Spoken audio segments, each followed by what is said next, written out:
Back at Belle Isle, and our Toyota Spotlight has some action for you. Montoya trying to get around Moreno for 8th. They touch. They both slide off. They both restart.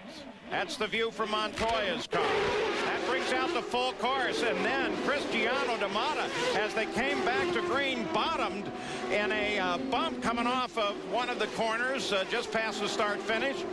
Destroyed the car. Allenser Jr. spun to miss it. He actually hit the wall at a safety zone where the equipment comes out. The view from Richie Hearn.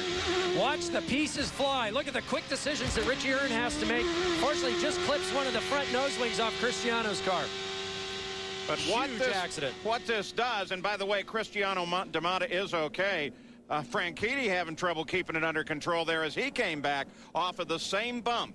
Look at every one of those cars, Paul, and as Cristiano came over the top of that rise, flat out in 4th gear, the back end stepped out. He started to catch it.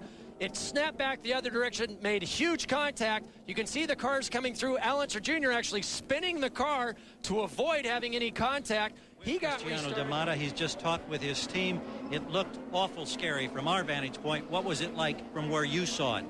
Yeah, it was scary too, but maybe not sure if it was as scary as it was from the outside. Because the cockpit part of the car didn't hit the wall, just the side part of the car, so the impact wasn't actually quite hard. And, you know, the car did its job, all the safety equipment did its job. I'm fine. What happened, Cristiano? Did the back end step out, or did someone make contact from behind? No, I was just right behind Herder, and I was getting a good run on him, so I tried to pull the power down a little bit earlier and just lost the rear. Glad you're all right. All right, no, I'm fine.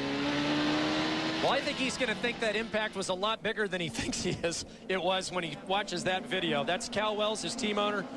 Cal, really concerned about his very expensive property there, that very talented young Brazilian, wanting to make sure that he's okay. He can replace this car, but not Cristiano DaMatta. Fortunately, he did get the nose turned to the left just before he got to that opening in the wall, and turned him out and slapped the right side of the car into the barrier, tore off the right side. Jan Vikas now, as we're counting down toward the end of the race and assume we're going to get green before the end of it, what's it do for fuel? Is that question all gone? Well, it is, Paul. It changes the whole complexion of the race. Remember that the Montoya strategy was always predicated on the fact that there would be